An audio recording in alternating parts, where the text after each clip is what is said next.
Yeah, those legs. So those Bandy legs. Oh yeah. So you're a big what's his name? You're gonna need to give me more. You're a big fucker. No, you're a big fan of the director. You know. Of David something. I don't David know. Cronenberg. Yeah, you're a big Cronenberg fan. Yeah, I'm a big Cronenberg fan. Let me ask you this. Yeah. If you had to choose, I'm not going to ask you to pick your favorite Cronenberg film. Sure. But I'm going to ask you to name your top 3. Top and 3. Why? Top why? 3 Cronenberg films. Yes. Okay. And start. Okay, so The Brood. Ooh. We're going to start with The Brood. Wow, I really take a beating. Oh, yeah, die on the way to the door. Well, I did that too a couple times. Yeah. Okay, The Brood. The Brood. Uh-huh. What do you want to know about? Well, I want to know why you chose it for the list of top 3. Okay, so they don't have to be in order, by the way. Right. No, these are just like kind of off the top of my head. Yeah. So The Brood, I like because it's a horror movie done mostly in whispers, which is really intriguing. Yeah, or at least very low talking. Yeah, there's a lot of like, it's the most drama-filled horror movie that I've ever seen. But there's very little shouting and like. Yeah. Screaming.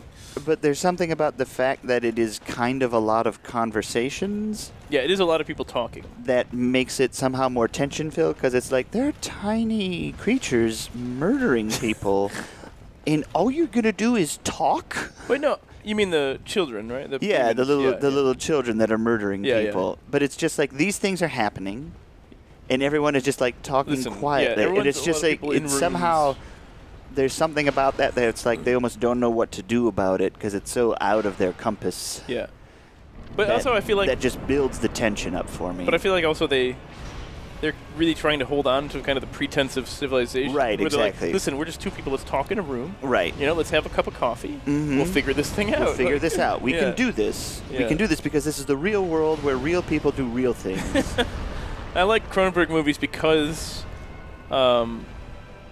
because of a lot of his stuff really is just people talking in a room. In all his movies, it's just people. I think a lot of his movies could be plays, really easily be plays. Well, definitely. Especially The Brood, yeah. And a lot of them take place just in rooms. Yeah. But they're not discombobulated. Like there's no establishing shots. No, they don't. He doesn't do establishing shots. But you just know where you're at. Yeah. Because often people are associated with spaces. Yeah. So it's like if we're in this space, we know that we'll be focusing on the doctor. Yeah. Things like that. And he doesn't. I really, now that I'm really thinking about it, I feel like there's nothing really that great about the art direction or the photography in his movies. You know what I mean? Like, there's never really like, oh, that's a really great looking shot of this, or like he never does like amazing looking shots for like with like kind of. He uses a lot of the other lenses and he uses a lot of the other color. Formal elements to be doing things. He's much more of a writer than a director, I feel like. And so, like a lot of I don't ever see like a lot of clever shots or a lot of lighting that's like spectacular or anything like that. It's just like, I'm just shooting some people. Like I think that his choice in that is to just be like, that's not the important part. Yeah, like, we're gonna make that functional, and it's everything else that's crazy. Yeah, and that's what's interesting. Is like he's not a particularly skilled director, but he's a skilled movie maker. Like he does. Right. Well, I think he does really good with actors. Yeah, that's what I mean. Like he focuses on other things when he directs a movie. So yeah, I love The Brood for that reason. Yep, Brood. Videodrome is right up there. I like Videodrome because, it says a lot about modern technology and the way that we incorporate it into our life. And that was before we had actually incorporated that much technology into our lives. So it's really strange to watch it now where they're like, think about videotapes and TV. Yeah. And now it's like, well, think about phones and how they're like practically attached to our hands. Yeah, like I feel like if he made a movie now, he could very easily make a sequel to Videodrome. Right. Or something along the same lines. Right. Is much more about, because we're much more extreme than we were then. Oh yeah. Yeah, like. Oh, definitely. Back then, mainly it was just about us consuming video at the time. Right. Too many people are watching video. Right. You know, like TV and renting videos and stuff, and now it's like that's just like order of magnitude greater than what it was then. Yeah. Also, is this my third try? No, this must be your second because we haven't switched back to me. Right. Unless we said that didn't count or something. Maybe. Yeah. Maybe the first one didn't count. 'Cause I don't know. Maybe, yeah. But and then in an interesting choice, my other favorite is Crash. Okay, that is an interesting choice. Yes, because that's like one of the only Cronenberg movies I can think of that I really don't want to watch again. Like, I don't want to watch that. Yeah, I mean, so for those watching, Crash is not the movie about racism. David Cronenberg's Crash is the adaptation of the J.G. Ballard novel about people who have a fetish for car accidents. Yeah, literally a fetish for car accidents. Yeah, they get sexual fetish. They get into car accidents and then they fuck. And they jerk off to videos of crash test dummies and things like that. Yeah. This is actually what it is. That's what it is. Yeah. This is not an exaggeration. That's an explanation. It's amazing. It is a really great movie. It's really, and it was, because we saw it last summer, I think, at a midnight screening, and it was really interesting to finally see it on a big screen so that the car crashes felt crazy. Yeah, we saw it in an actual theater, and it was a really tense, very tense experience. It's difficult to watch that kind of stuff alone, and it's even more difficult to watch that stuff with someone. Mm-hmm. Where there's like very long scenes of people like fucking in car wrecks and stuff. Yep. And but I like that Cronenberg does. I feel like few filmmakers are willing to just actually talk about sex. Right. Like they just don't. I mean, they'll have sex in their movies, but nothing or they like give a metaphor for what it's like and all this stuff. But it's just like, no, this is just talking about sex. And it's weird that there's not more films or even books that are intelligently about sex. Mm-hmm. You know, like rather than something tawdry or stupid. Right. But I like that one because it's speaking to this like concept of the body and technology and how we interact. Like driving, I went on a road trip after having watched Crash many times, and so I spent like 4 days alone in a car. And you jerked off so many times. I jerked off so many times. It gave like. There was one day I drove 18 hours, and like I was driving through the mountains, and I should not have driven that long, but it was like midnight or 2 a.m. I'm coming down a mountain in Virginia, and I can like feel the car shuddering. And you got so hard. And the fact that the car was shuddering, it felt like I was shuddering. You know what I mean? Like you probably were shuddering. Like the car was an extension of myself at the time. Were you losing your mind? Yeah, well, I've been in it for 18 hours at that point. Oh, Jesus and it Christ. was just like when you're in a vehicle that much, like you start to connect with it in a way that is not necessarily healthy, but it just is happening. Yeah, that's a good point. Yeah, and I don't think I ever have been in a car that long. And and I realize it's like people who are commuting every day, like they have to spend 3 hours in their car every day to get to and from work and drive. It's just like that car is an extension of yourself in some strange way, and so that movie's all about when people then take that extension and make it sexual. Yeah.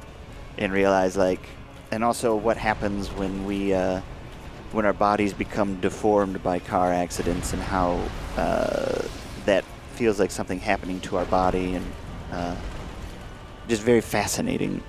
And I've read the book as well, and the movie is much better than the book in my opinion. Oh, really? Yeah, which is interesting too, because it's like it's weird because you'd think that he liked the book enough to want to write and direct a movie about it. Mm-hmm. But apparently the book isn't that good. Didn't expect the book to be good. The book's not bad. I just feel like the movie. One of the things that happens in the book is there's just a lot of repetition of the same thing, and it feels very biting. Whereas I think the movie is biting as well, but without the repetition, it just works a little bit better. The movie lends itself to like. You can't be that repetitive. Right. The themes come across without kind of bashing it over your head. Yeah. But also, so I've oddly enough references to the movie Crash have come up in many songs that I like before I knew that there are references to Crash in songs that I like. Oh, really? Yeah. So there's like a song by the band Manic Street Preachers that has a quote from J.G. Ballard about Crash. And there's another song by a band called The Sound of Animals Fighting that's called like the heraldic emblem or the heraldic medallion's emblem or something like that, which is a reference to a line in the book. But the J.G. Ballard quote was that he said he just, yeah, you're right I'm so there. close. You're right there. Just kill it. You're right there. You're right there. Okay. Anyway. But Ballard said, I wanted to take society and rub its face in its vomit. And that comes across in the book. So I think the repetition was like partially out of anger. You know what I mean? Where it's like, I'm going to get you. It sounds like it, yeah. And it's like the movie does a better job of doing that without It cuts out the anger. Yeah. Yeah. It just puts the head in the vomit. It doesn't push it down in the vomit. Yeah. You get a taste of your own vomit. Mm-hmm. And you're definitely humiliated. Mm-hmm. But you know. But no one is jeering over you while that's happening. You get to breathe. You get to get up and breathe. Yeah. Okay. What's the worst Cronenberg movie, in your opinion, that you've seen? What's the one you like the least? Scanners. Scanners. I was going to say that. Yeah, I was going to assume. Scanners is still pretty good. No, it's got some good stuff in it, but of all of them, it's kind of like there's like not that much content. I feel like yeah, it's a lot of just things. And from what I have read, it was like the production was like kind of rushed. Yeah. And he didn't quite have an ending when he started, but there was for some reason like he just had to get going, so he was just doing it kind of on the fly, and I think it shows. Got to get scanning. But what's weird is that's actually what led to his success, really. The movie Scanners? Yeah, because of the infamous head exploding scene, it became fairly popular. So yeah, I mean, I knew about that scene when I was a kid. Yeah, like I knew. It's like I knew about that. I knew about that too. It's like one of these things where like everyone's like, "You got to see this, man," and so that got ticket sales, which for a lot of his other movies didn't happen. Yeah. And I was just reading. If you go to the Criterion website, they have Criterion.com. That's right. They have cards that people filled out after the sample screening of Videodrome for audience reactions. Uh-huh. And it's just like, what did you like about the film? Half of them just say nothing.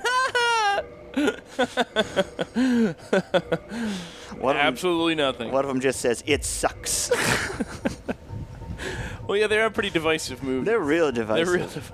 I completely understand why people don't want to watch them.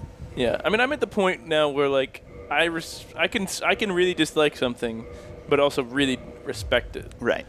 I like things that make choices, and even if I don't like the choices, I just like that they made choices. That they've made choices. Yeah, that's what I want. I want movies that make choices. Yeah, I will watch a bad movie that makes strong choices rather than a good movie or a middling movie that doesn't make choices, because it's like just do something. Yeah, just do it. Just do it. Yeah, and I was thinking about this recently, and I feel like it's kind of sad that we're at that point, kind of with I mean mainly just with movies, I guess, maybe music too. I don't know, where just making a bold choice is such a novelty. Yeah, that it's shocking, it's amazing and shocking when anything makes any kind of bold move. Mm-hmm. In terms of TV, I can think of. I'll say Game of Thrones as an example. Mm-hmm. I don't think Game of Thrones is the best show ever, but it makes choices. It does things that are shocking, legitimately shocking. At least for the first few years, once you get used to it. Mm-hmm. But it was shocking when Ned Stark died in the first season. Spoiler alert. Well, come on. I know. I'm just having a good. That was actually shocked. I was legitimately shocked, and I'm rarely that surprised with anything. That's just well, he's dead, and even after he died. For a minute or two, I was like, well, there was some mistake, right? Right. That was a dream, maybe. Or someone will save him. Right. Or right before he was going to be killed, I was like, well, someone's going to save him. This isn't... I was like, this is fun, but he's going to get saved. Something's going to happen. And just that, a show or, I guess, books that have the balls to do something like that is rare. It's really rare. It's sad that we're at that point, culturally, where we're just too afraid to make real choices. Yep. I shouldn't have gone in again, Greg. Sorry? Wow, you heard the shit. Yeah, I remember here being. Oh, you're alive. No, you're not. Nah, yeah. That was a rough patch. That was a bold choice on your part. Yeah.